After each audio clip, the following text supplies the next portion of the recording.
Now tuning in to Earbud Media. Audio for everyone.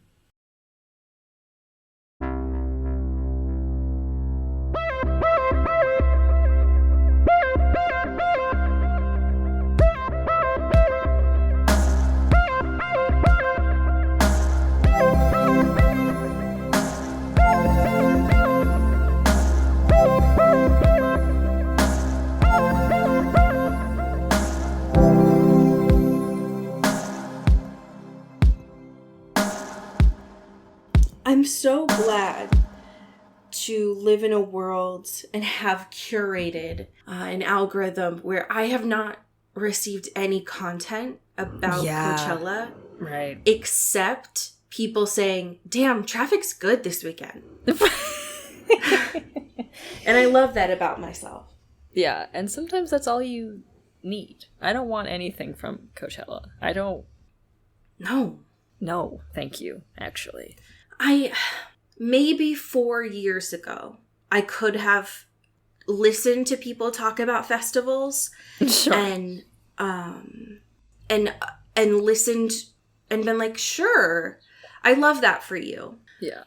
But now I'm older and wiser and my bones are more tired and I have no shame in saying, why would I spend that much money and sleep on the ground? Yeah. I like, my Showers. bed. You know, I like, Bidets. yeah. Oh my gosh.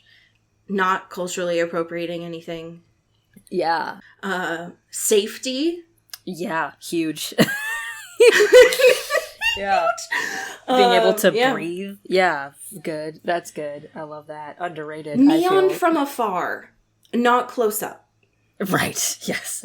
When I die, don't look for me at Coachella. Yeah. Look for me. What is the opposite of Coachella? The abyss? I don't know. Sure. Not Yeah. Coachella. When I die, don't look for me at Coachella. Look for me at Firefest. But that'll be me at home. Yeah. I can make that at home. Listen, What's His Nuts said that there's going to be a Firefest too, so let's get ready. Oh, we can make our own Firefest here. Welcome into the Twilight. That's us here. Welcome back, everyone. Yeah, I mean, fuck it. We can do Firefest. I know how to get to Dollar Tree. Right. We can ball on a budget. That's fine. How are you? I'm doing good. I want to talk about a show. Okay? Okay. I know we have a lot of shows going on right now. I don't want to overwhelm anybody. But I want to talk about jury duty. Okay. Imagine the concept of jury duty, like a docuseries about what it's like to be on a jury, right? Very interesting. Yeah. Very cool. But the twist is, one of the guys thinks it's a docuseries about being on a jury, and then everyone else is an actor. Everyone involved. The judge. The people accused. Every other jury member. Security. Everyone. Is Nathan involved with it? Is this a rehearsal project? It is not. I tried looking it up. It is not. The guys, two of the guys who produced it, they're more like The Office kind of vibe. Oh, okay. So it's not dark. No, it's not. It's a comedy. It's like very silly. Now, some people did say the rehearsal was a comedy too, but Well, okay. But you're watching this man be the main character of something he doesn't think he's a main character of because he thinks this is real. He thinks this is a documentary, right? But it's not. Everything else around him are just like improving.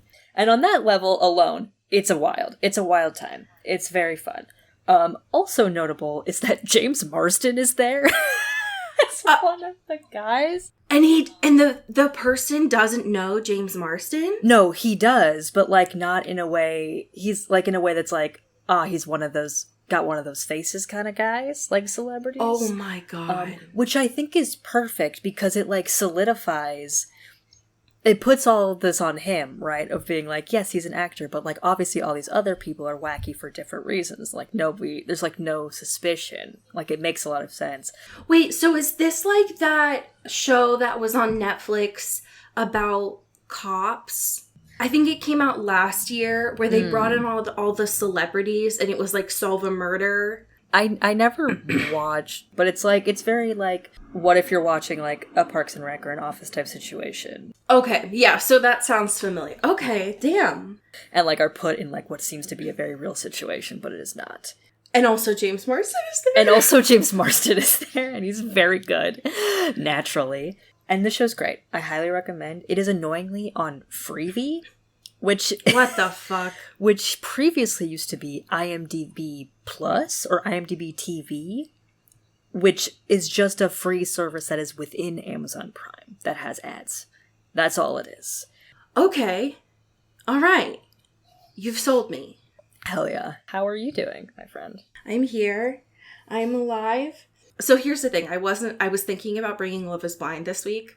Mm-hmm. But then I was like, is that really happy? Or have I just been watching it because it's pissing me off? Right, yeah. It's truly a happy thing. Yeah. So I decided to bring something that was actually bringing me joy rather than people in in the Seattle area who just like piss me off. Yeah. And what I've decided to bring is a podcast. Okay. Which it's been a while. Yeah. And it is called Ologies. Ooh. Are you familiar? No, but it's a great name. It is a great name. So one of the things I've been trying to do this year is anytime that I get a recommendation for a podcast, I just save it on Spotify. Mm-hmm. And I'm like, oh, I'll go listen to that someday. And I never do. And what I've been trying to do this year is actually go and listen to these. And this is one that I've had saved for literally years. And I'm like, oh shit, well, I'm caught up on everything else. So let me go listen to this. And I started it when we were still in a drought with fucking The Best Gossip Show. Oh, Normal Gossip, yeah. Thank you. Thank God she's back. I'm so glad. And what I love, the logline for Ologies is, this is Allie Ward, who is the host of the show. Mm-hmm. The logline is ask smart people stupid questions. Ooh. So every episode, she has on an expert from a different field. Mm-hmm. And you learn about that field. And for my brain, I love this because it is 1 hour. I get to learn just enough surface level about this. So I get the dopamine from that, but it's not too much where I get bored and it feels like homework. Yeah. Huh. So fun, surface level, and then it stops and I get to learn about something new. So it's like, yay, all fun stuff. I love that. Yeah, I love the idea of like very smart person, like breakdown things. You know? Yeah, and so like the one I was just listening to was someone who is an anatomist, whatever the fuck that is. And they were talking about how like their job is art and science, and one of the things that they do, like one of the things that they have done, I guess, is like go and find different animals and how they have differences to humans and find out like, okay, how can their differences help solve diseases that humans have? And so they like break down and break apart these bodies of animals. Right. And so like they were talking about shit like a whale has a voice box that's the size of like our lungs, which like what the fuck? That's nuts. That's like what do you mean?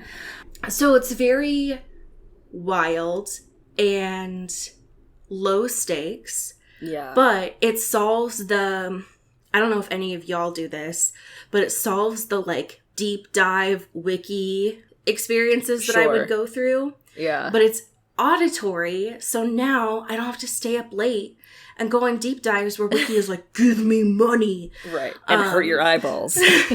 Exactly. So highly recommend it. I love that. And it is very chill, and the host is very honest about what they don't know. So it's very low stakes, which I appreciate. I love that. I think we are in a desperate need of something to fill the void that are the Snapple cap facts, you know? Literally that's what this show is. You know, like, it doesn't hit the same because the bottles aren't glass anymore. It's not as fun, you know, and like, who's out here buying Snapples all the time? You know what I mean? But just like a little trivia, little fun party facts. Ologies is exactly that. It's like the facts on the Sobe caps, the Snapple caps, like the popsicle jokes that would come on the wooden sticks. On the stick, yeah. That is what this show is. Very low stakes. So if you need something and you've had this saved in your podcast catcher for years like I have, give it a fucking shot. So that's my recommendation. Love it. And I feel smart. Yeah. Which is not normally the case. Sure. So I love that. This feels like a current events corner that is a treat for you. Of just a case to... This isn't even a corner. It's a home. This is a mansion, a palace. Right. This is her new LA house of news. Of just good news. Just great. It is all in service of her birthday. They were like, news. Yeah. Where do you want to start? Let's do a little deadline corner here. Oh, are these both deadline? No, this one's just deadline. Yeah, let's do a little road trip corner, perhaps. Maybe we're driving up to the house, the K2 house, the K2 mobile. This with is just deadline. Thank you, deadline.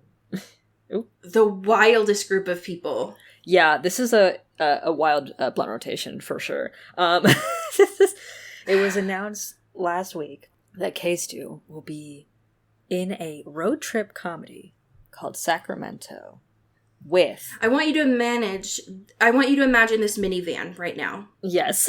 Imagine people...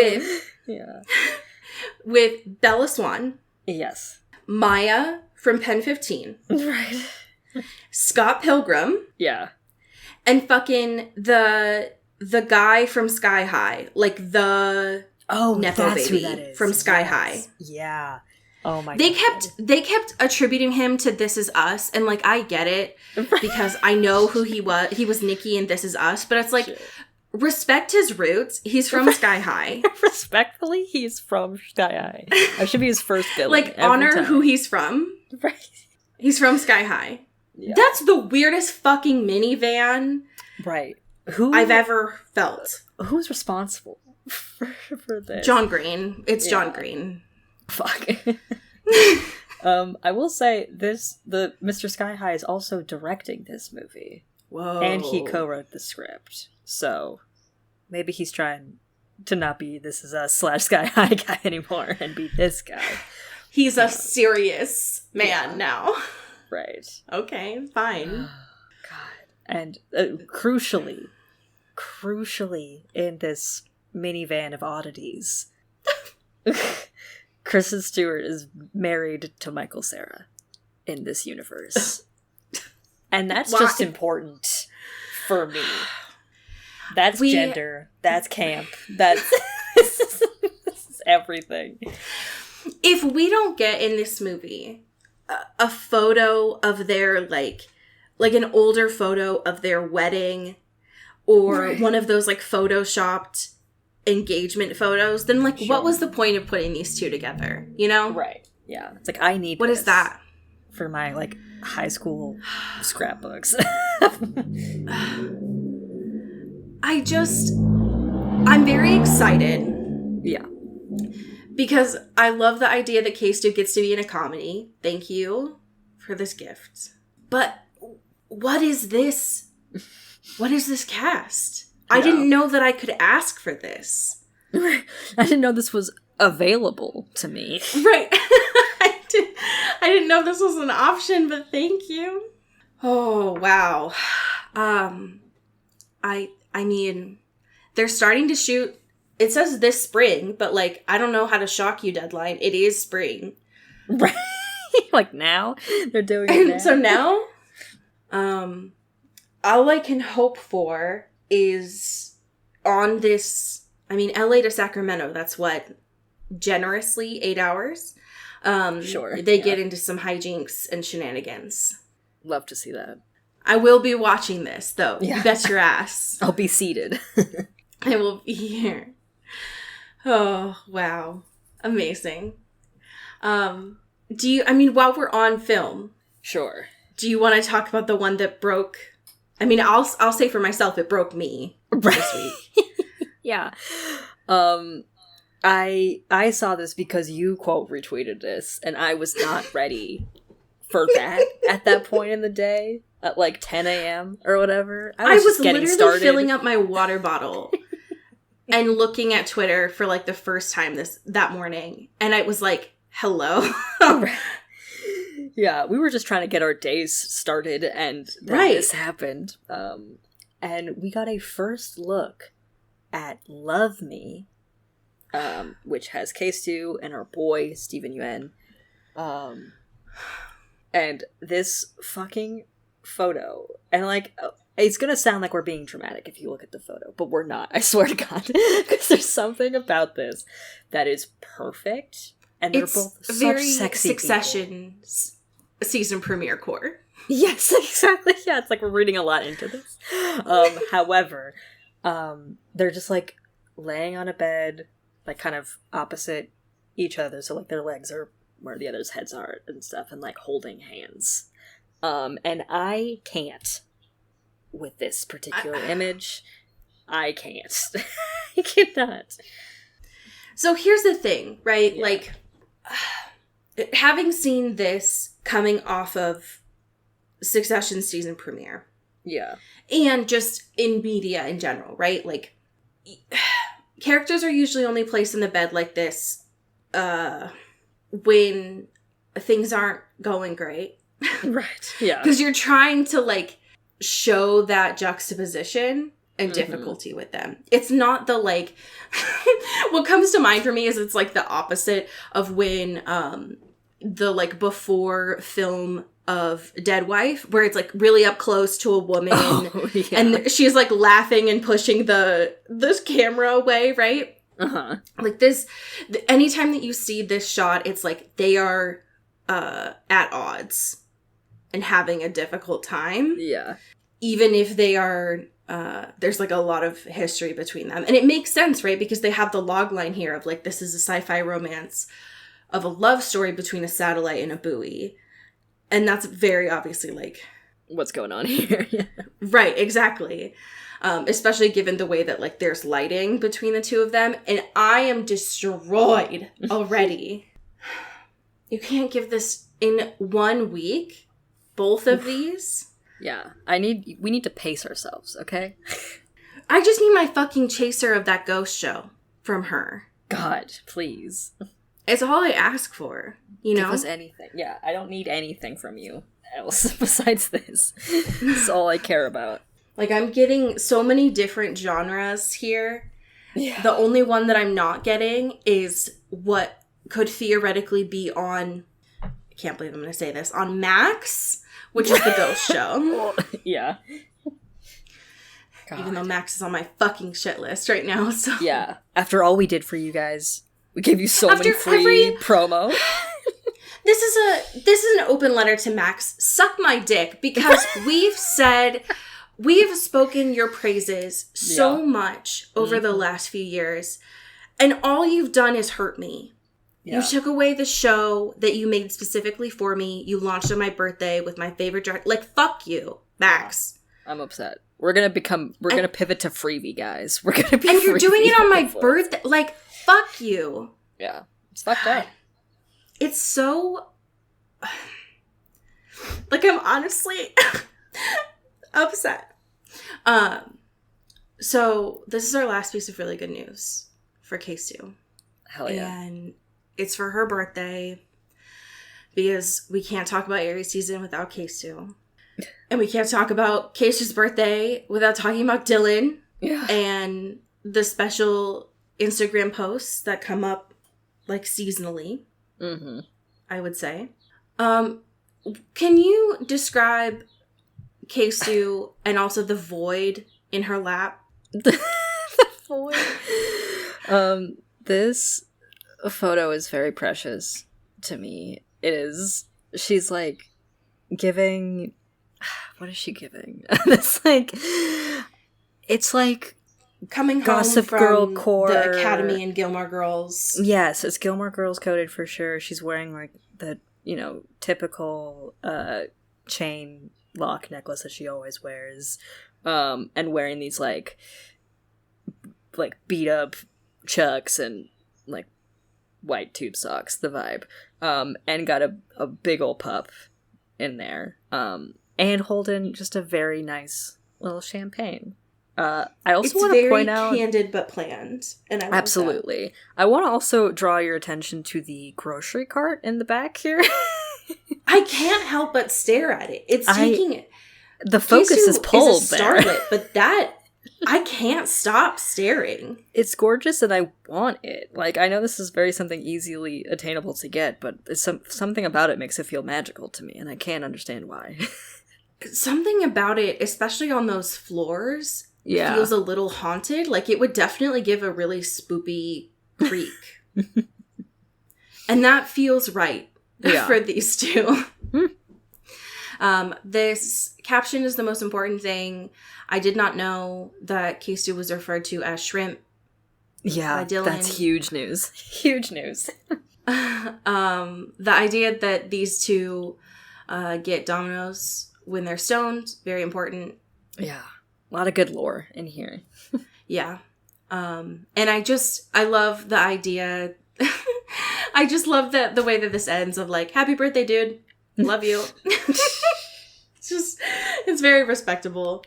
And everyone should aspire to Dylan's captions, especially the people who do the ones that people always mock, which is like, I really fucking hate this dude, and we've been through so much.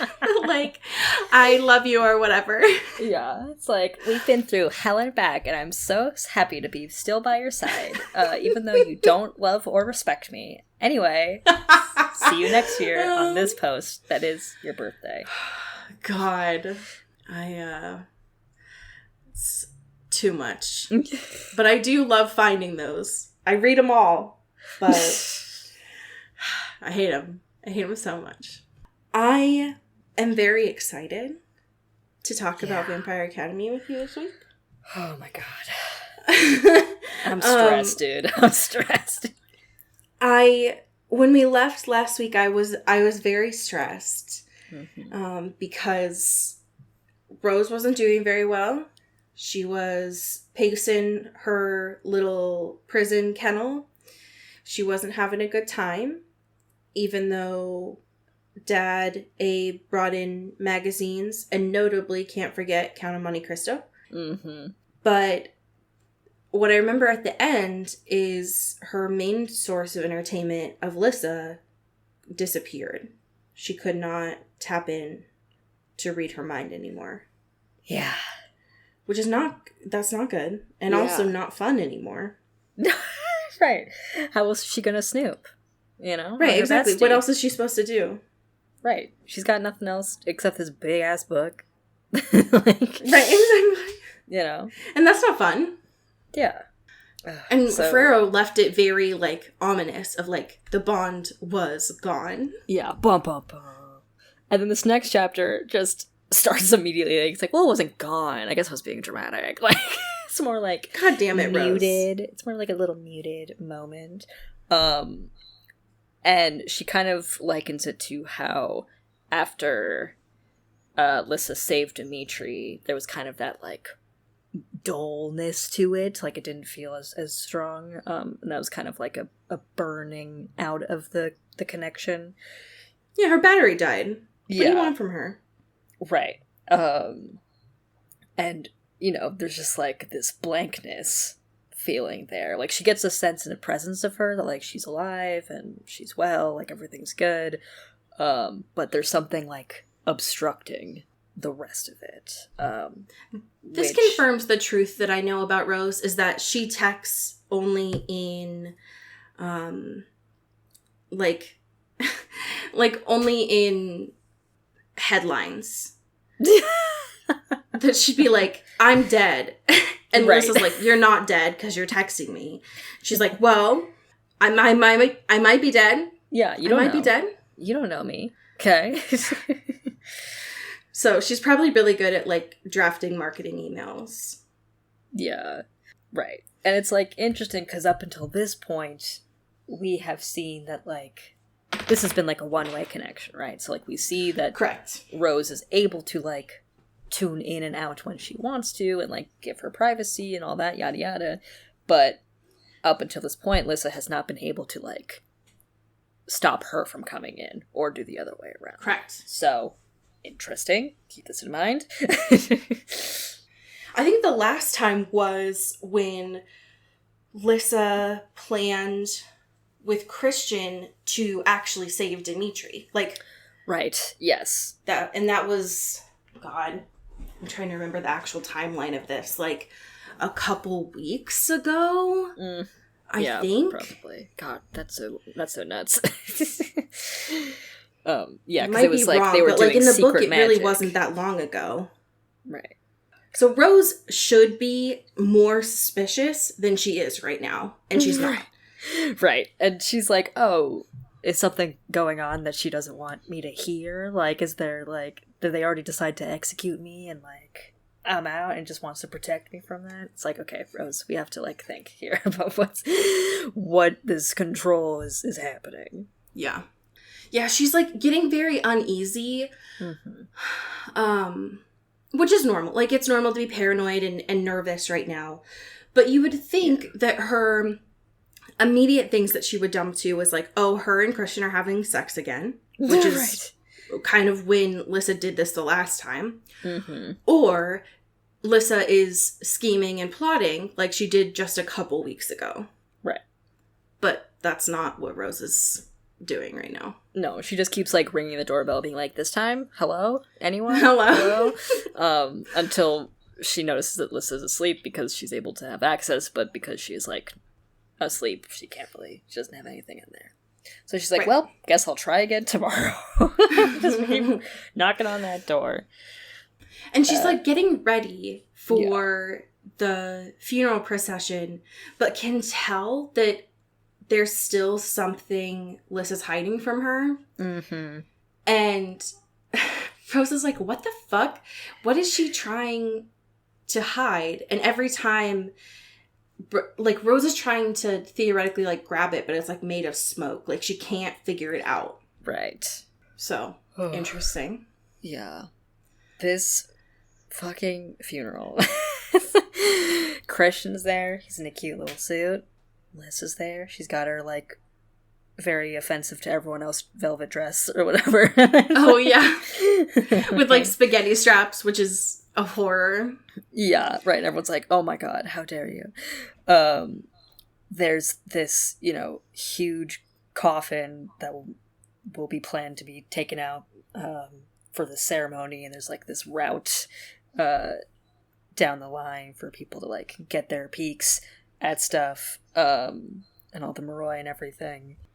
Which, speaking of Moroi, Daniela, Adrian's mom, because, like, Lissa's walking in to this, like, VIP prep room, like a green room, essentially, for all of the fancy people that are gonna walk with Tatiana through the procession, and Daniela grabs her and is like, hey, have you seen my son? Right, like, what's up with my boy? They're like, and Lissa's like, I'm not his keeper. I'm not his mom. Where's take care of your son? I don't know. And she's like, well, I hate to bring this up because it's so uncouth of me, but I heard that he kind of got a little party-hardy last night and may or may not be passed out somewhere. Who can say? Wink, wink. And with Daniela, some women, right? With some women, some ladies, and Daniela obviously much more into the appearance of Adrian than his personal safety. After hearing this, literally, is like, okay, good to know. Can you make sure that nobody else knows this? Can we just make it seem like he is still so overcome with grief that he couldn't bear to be here. Thanks so much. Because all the vampire tabloids and paparazzi will be like, well, where's Tatiana's nephew? Why isn't he walking in this procession? Yeah. And was just like, okay, bye. Like, cool. Go find your son, bye. Yeah, Jesus. So this, like, green room... Lissa, like, apparently immediately when you walk in, there's AC, which, bless. Yeah, thank God. But also, like, right when you walk past this foyer, Tatiana's coffin's there. And Lissa's like, oh shit, I'm not used to dead bodies. That's awkward. Yeah. And thankfully, Tatiana's not in red. Because Rose was like, oh shit, that'd have been awkward. Like, she wore red all the time, and, like, the last thing that she was in was super bloody. That'd be awkward. And right. Tatiana's ghost is like, bet. Yeah, that is right. So they put her in purple, which is, like, the royal tradition or whatever. Yeah. And apparently she looks sick as hell for, like, cool sick, not like... She also looks very sick, because, like... I mean, she still looks dead, but she looks good. But the way that, like, Rose describes it, too, it's like, not only does she look dead, but because they're already so pale, like, once you're dead, they look like chalk. Like, that was the phrasing for it, and I was like, I hate that. I feel that. I've been shade matched in Sephora, so I understand. Mood. We've all been there. And apparently also, Tatiana's, like, surrounded by roses.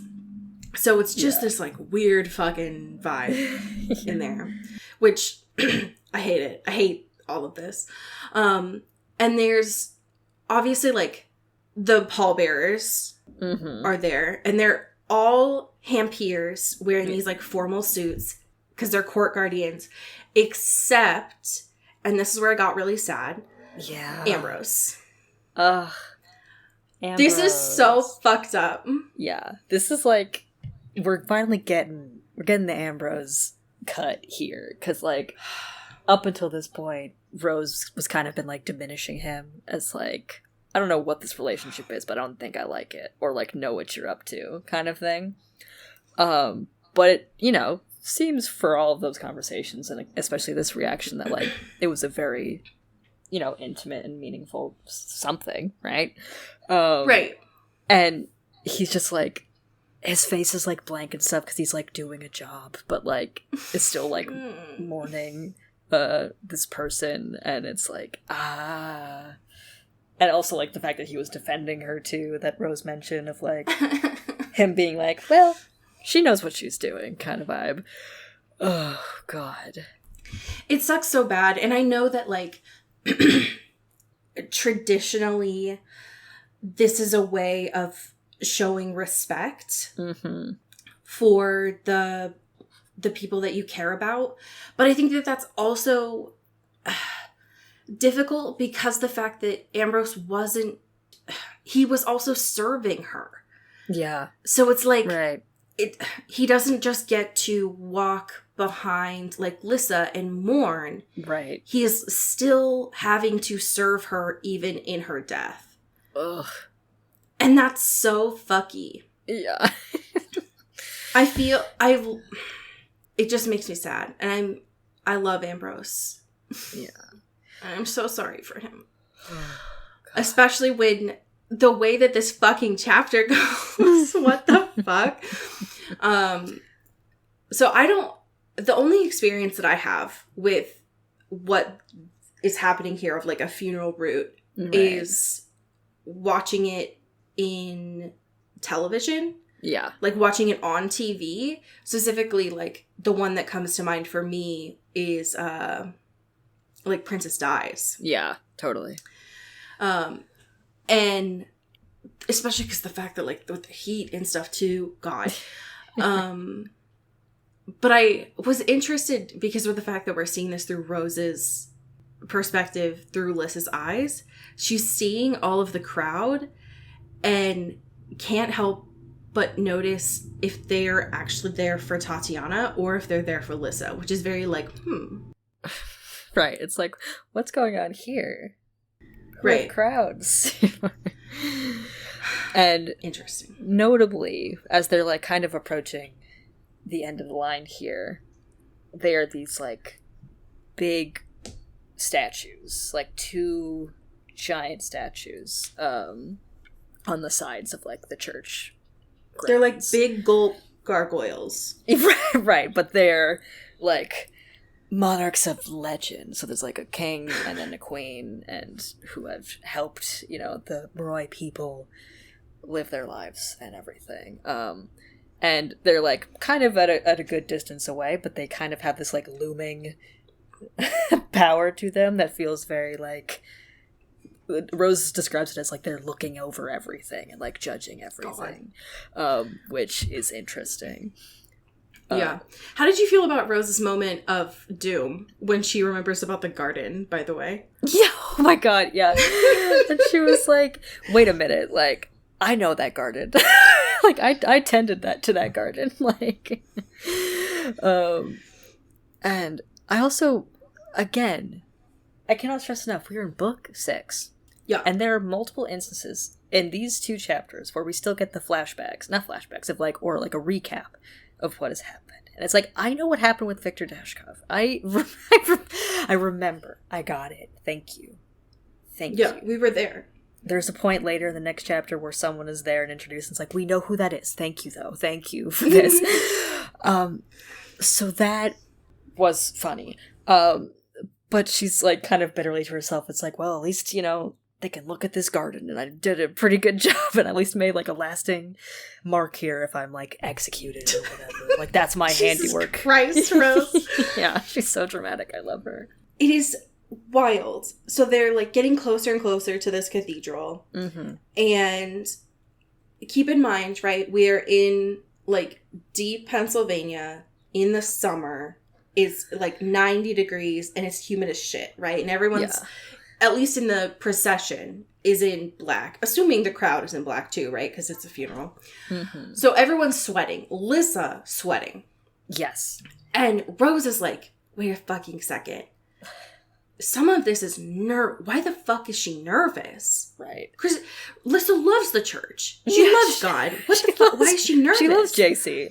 This moment is so funny too, because there's a moment where Rose notices that Lissa is thinking to herself, like, this is not going fast enough, like, we're going too slow, like, I'm fucking freaking out, etc.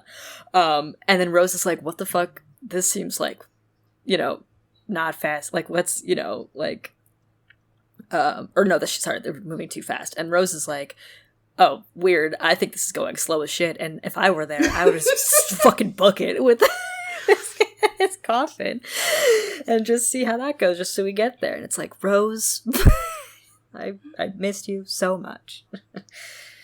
I love her. And the thing is, too, is like the more nervous that Lissa's getting, mm-hmm. the less composure that she has on keeping this like dam on the thoughts she's keeping from Rose. So they're starting to kind of leak out, which is why Rose is starting to get this anxiety from Lissa. Right.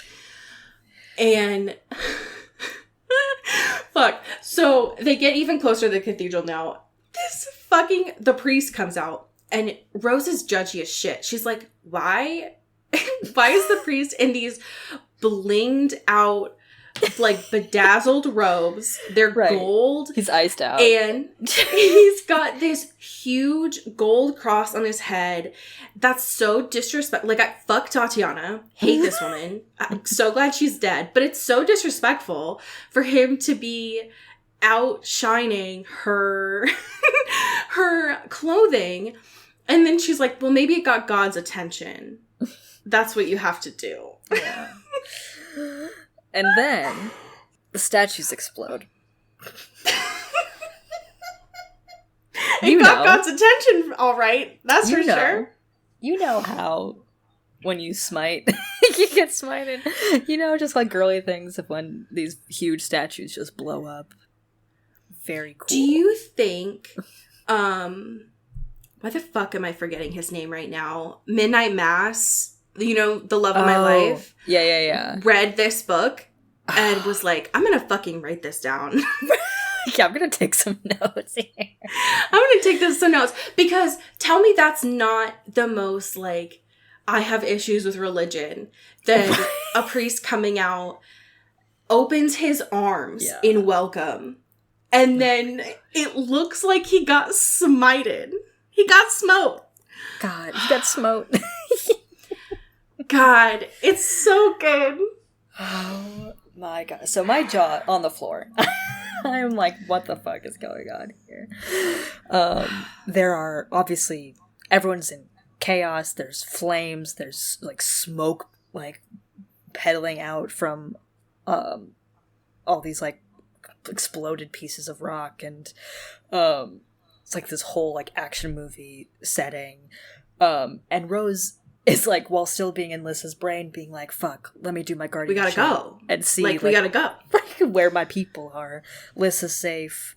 All the friends are safe. Like, everything's good. But people are, like, going a little nutty here. And obviously it's very hectic. God. So this is sad. This is, because I don't like to, just for karma reasons, I don't like to disrespect the dead. Sure. But, so this gets a little fucky, right? Because this explosion happens, it, like, shakes the ground. There's, like, action movie explosions. The pallbearers, right? Because these are guardians, right? These are court guardians. Right. They naturally set down Tatiana and are like, we gotta go. Like, we gotta go. We can't keep carrying. Like, we can't do this. And Ambrose is the only one. He's the last person to set down Tatiana. Which, for real, what the fuck is your damage? Like, what's wrong with you? Before he goes off and runs. Because, like, hello, what is he gonna do? Get buried by these gargoyles? Like, what are you gonna do? Everyone in the crowd starts running. The only person who's not running is Lissa. Ma'am. Interesting. Miss, I don't have guardian training, is not running. Yeah. And she's just chilling. And turns out... She's not doing a very good job of pretending she didn't know this was going to happen. Right. Because she did know this was going to happen, and she was not surprised that it happened. Because she knew. So yeah, she's not putting on a great cover story if she's trying to be, like, afraid, shocked, stunned, too stunned to speak. Literally. Yeah. And she's just, like, watching the wreckage. Yeah. God. And then she starts, like, you know, kind of walking while everyone else is running. It's like, listen, could we just pretend a little bit that you're scared? Could you be a better liar, please? Yeah, please. That's all we're asking of you. Oh, especially when it's like, you are the last one of your line. Mm-hmm. You should be theoretically caring more about your safety and life right now than just walking. Yeah. But fine. Okay, sure. God. Rose doesn't really get a chance to watch more of Lissa's scene, though. Yeah. Because there's a commotion. There's shit happening in her jail cell. Right, and she's like, what the fuck? It's like, am I gonna get fucked up too? Is, like, something gonna blow up here? Like, what the hell is happening? And, like, all these guardians, like, run out, and she's, like, kind of peering through the bars and stuff, being like, what the fuck is going on? I can't really get a good look at anything, but she's, like, ready to fight, even though she doesn't really have anything besides this big book. Which, to be fair, could do some damage. It could, yeah. Like, I appreciate her also wishing she could have War and Peace to maybe have a bigger impact, but Count of Monte Cristo is also a thick book, so I think you're good on that. That can knock someone out for sure. And here's some footsteps, and turns out, guess who's here? Eddie and Mikhail. Sure. Our boys. Why not? Our boys. And so Rose's like, what the fuck is happening? What's going on? And I mean, Eddie, this isn't his first prison break, so... Right, exactly. Like, y'all are trained for this. You've done this before. He is ready to go. And Mikhail has the key card and the key to get Rose out of here, and they're busting her out. They're doing it. Right. And they thought this one through more than they did the Tarasov, shockingly. Right. Yeah. Because what we find out is the cathedral was a decoy to get all of the guardians out of the prison to go figure out what was going on. Right. And Rose was like, you did not make Christian blow up those gargoyles. And fucking Mikhail is like, no, of course not. Yeah. They would be able to figure that out. Right. Obviously we use C4. Duh. Like, I'm not a fool. And Rose is like, I don't even have time to get into the how or why of any of this. What the fuck? Y'all didn't even have access to Amazon then. Like, how did you get C4? Like, I don't have time to get into this. And she, like, stops mid-sentence. Yeah. Because down the hall is Dimitri. And Eddie, love of my life, is like, well, obviously Dimitri's here. He escaped house arrest because that's what someone who everyone expects a Strigoi to do. Right. And everyone would think that he would come bust you out because he just fought for you, like, last week. Yeah. And why would anyone else help him with it? He would obviously do it alone because he just killed. Like, he just fought like 30 dudes. Yeah. It's a very good plan. You know, it's a very good cover-up. It's so smart. It's very smart. These kids finally got it. They got their prison break. They combined their brain cells together. Yeah. God. Dimitri still hasn't said anything. No. And then Adrian pops on in here. So we got all of Lissa's boys here. We got all of her all of Rose's boys. Truly, like, all the gang's back together now. The boys are back in town, you know. And she's like, Lissa lied to your mom. Like, you're supposed to be drunk somewhere. And he's like, this is where Rose draws the line is lying. It's like, now, how dare you? I can handle hurting people and breaking me out of jail. But lying to your mom and breaking about criminals out of jail, by the way. Right. But this is where I take a stand. Right. And he's like, yeah, but that's like a good cover for me and that I wasn't anywhere near this. Checkmate.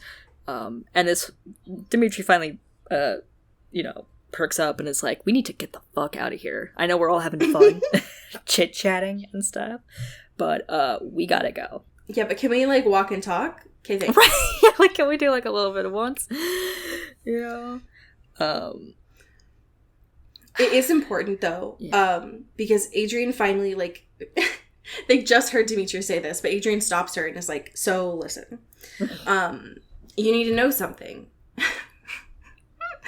He's like, Rose, if you escape, you are confirming that you are guilty. Like, you're going to be a fugitive. Right. And if any guardian finds you, they don't need a trial. They'll be told to kill you on sight. Yeah. So she's like, well... Yeah. All right. It's like, that sucks. But if I stay here, they're also, like, we know they're going to find evidence to confirm that I'm guilty and execute me anyway. Right. It's already not looking great. So, might as well risk it for the biscuit. Let's go. Right, exactly. Let's go wild. Yeah. And, of course, Rose is like, I don't want my death to be determined like that. I gotta do it by fighting. Like, that's the honorable way. So, slay. Right. So, I mean, so what if she's a fugitive, right? Right. So what? I support women's wrongs, okay? Exactly. How did you feel about when they're walking talking? Yeah. Adrian saying and confessing that there isn't much he wouldn't do for Rose. Yeah. Saying that in front of Dimitri, by the way. Right. So like there is a crowd here, there's an audience. God. Like these two.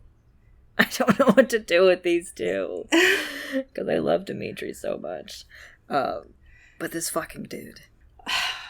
It is, every time I feel like I have more mixed feelings about Adrian the further that we've gotten into the series. Because at first I was like, fuck this dude. Right. Like there was no if, ands, or buts about it. And now I'm like, I know you two aren't going to last. Right.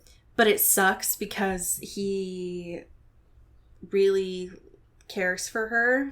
Mm-hmm. And that, and she is not able to give that to him. And that's why it is painful. God. But now it's getaway car time. So they don't really have time to talk about it much. Right. They're like, okay, noted. Anyway, let's get out of here.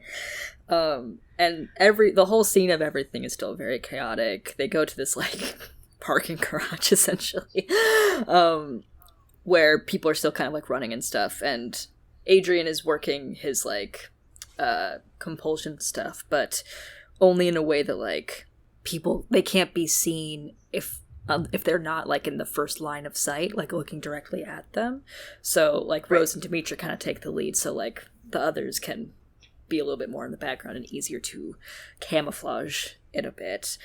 And they start going to town, baby. But Rose is conflicted because she's like, listen, fighting Guardians, easy peasy. I've killed Strigoi. I'm cool as fuck. I'm a legend. However, I know all of these people, and that's weird. That sucks. Right. That does not make me feel good. Yeah. At all. And like, especially when she's had to do it so much over the last like month at the prison break, and she just did it like 2 weeks ago with the Queen's guard arresting her. And now Dimitri's taking on like 2 people that she doesn't recognize. Yeah. I think she'd run into them after graduation. But the third is Meredith. Meredith. Welcome back. Welcome back, Meredith. It's been so long. Who I love from the show and was in the book during the trials, I think. Yeah. Yeah. But I feel like that was the first mention of her. And that was it. So we really don't have that much of an emotional connection to her in the books at all. No, not in the same way, for sure. But Rose does, apparently. Like, yeah. She's having a hard time and gives her a concussion, knocks her out, and is beating herself up for it. Mm-hmm. But Eddie comes in and is like, hey man, it's fine. Like, we get hurt all the time in class and everything. Like, she'll be banged up, but it'll be okay. Don't worry about it. My favorite part, I mean, there's a lot of this chapter that I really like, but my favorite part is when they finally get through the garage to their getaway car. And Rose realizes who has really been behind this escape the whole time. Right. With the C4 and the getaway car. And she's like, Dad, what the fuck are you doing here? Like, who else? Rose? Right. The whole thing he said from the beginning, when he decided to be your lawyer, in big quotation marks, lawyer, is that he would work it out, and she wouldn't be executed, and wouldn't be found What did you guilty. think he meant by that? This guy, all he does is do back alley deals and hurt people and do wild things. That's his whole shtick. That's all you know about this man. That's all anyone knows about this man. Besides his affinity for great scarves, you know? Like, other than that. Right, exactly. How did you not think that, like, this was included in that? Right. Yeah. I mean, bless her heart for being so naive all of a sudden, but okay. Right. Anyway. And apparently, though, he was not supposed to show up during the during this whole thing. Right. Dimitri's So- pissed because he's like, what are you doing? Like, you're not supposed to be here because that'll be suspicious. And Abe's like, don't worry. I got some boys over there they're gonna vouch for me that I was where I was supposed to be, etc., etc. But also wanted to say goodbye. You're not gonna let me do that? Say goodbye to my daughter, who I love. God damn it. This dude. So Rose they're- hilariously is like, apparently was the this your plan the whole time? And Abe's like, obviously. Duh. Because not a lot, but like there's a good portion of people from the court who have also gone to this garage to get vehicles and are escaping. So there's like a line, essentially, of people trying to go through. And they're like, well, we can't go that way because they'll notice. So Abe has planned another thing, which is going to use more C4 and blow up a part of the court, and they're going to drive out that way. Yeah. But not before giving a silver steak to Rose. And Rose, at this time, has been under the impression that she's going by herself. Right. She's like, give me the keys. Like, I'll fucking get out of here. I'll make the escape. Right. Whatever. Yeah, it's a Honda Civic. It can't be that hard to drive. Yeah, it's like, I think I can handle it. Right. And then she realizes Dimitri's coming. Yeah. And doesn't have a lot of time to react, but is like, please, no. No. Anything else, actually, would be cool for me. I please don't, actually. When they finally get in the car, Rose, like, has a moment to process. Because they had said earlier in the chapter that Lissa is still with the Royals. Like, she is trying to make it very clear that she has an alibi. Right. And so when they get in the car, Rose is like, damn, I wish that I could say goodbye to Lissa. Yeah. But I will know where she is and that she's okay because we are Bond babes. So that makes me feel a little bit better. Oh, gosh. But Dimitri's driving because he will never let her drive. Rude. Right. He's back in controlling business mode. And it's like, I'm driving. We're not really talking. It's like, I'm here. And, you know, this is it. And Rose is kind of like, hey, man, like, I'm serious. Like, you don't have to do this. Like, you can just leave, go fuck around with some humans. Like, not be Yeah, my seen dad's as, not like, here. I won't say anything. Like, Yeah. just It's fine. thanks for your help or whatever, but, like, you're not doing me any favors by Right. being here. And, like, you can live your own life where you're not being, like, prodded at, like, a lab experiment. Right. And maybe you can even come back and, like, Tosh would vouch for you. You know, you have options. And he just, like, very coldly, in the way that he always does, is like, nope, actually, no. This is what I was told to do, so I'm gonna do it. It finally gets to a point where he's like, I'm not leaving, and any of your arguments and, like, your Rose logic isn't gonna work. And if you try to get away, I'll just find you. Right. Which, homie, sounds like when you were a Strigoi, but okay. Yeah, we're getting a little back to our toxic Right. behaviors a little bit, but it's okay. That's fine. We're figuring it out. And even when Rose says, but she doesn't mean, but she's like, I don't want you with me. Fucking Dimitri's like, it doesn't matter what you want. Or Right, what I actually. want. Yeah, Lissa I asked me swore do this. to do whatever Lissa says for the rest of her life because she saved me. So, sorry. That's the deal. Cool. Great. So glad that we're both here on our own volition. Yeah, we're all on the same This will page. make this super fun. We're all doing really good. It's going to make a really fun road trip. Yeah, really, really fun. Really good vibes. I hope they stop for snacks. So I hope they, like, turn on the radio, you know? Have a little drive. It's just like, what? Sir, can you chill? Yeah. Please? Pretty please.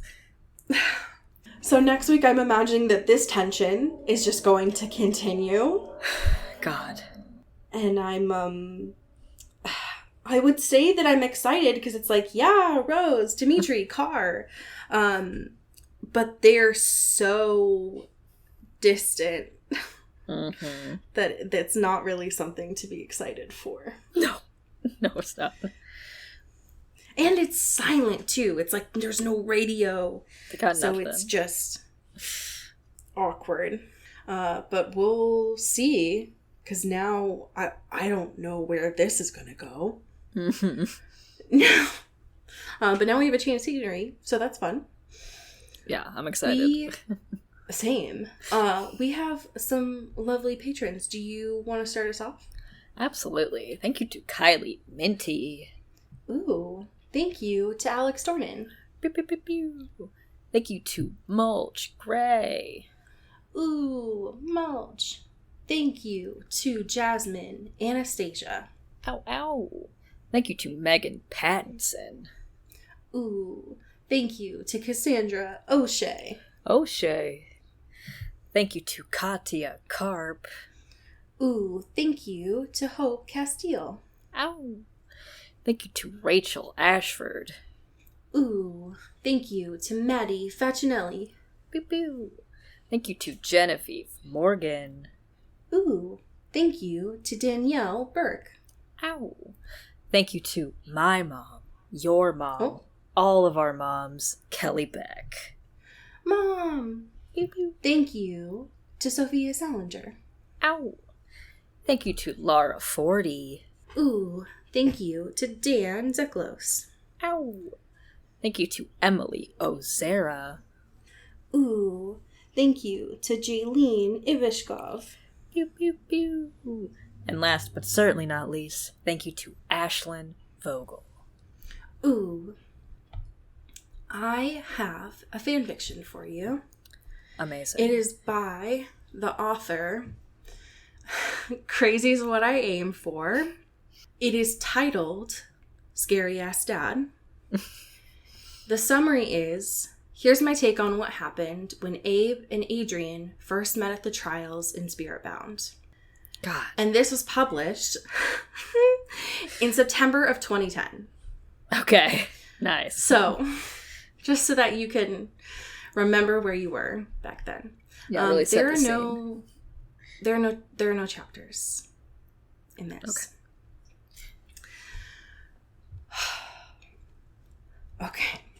Yeah, I'm talking to you, pretty boy, to your left. That made Adrian mad. No one called him a pretty boy.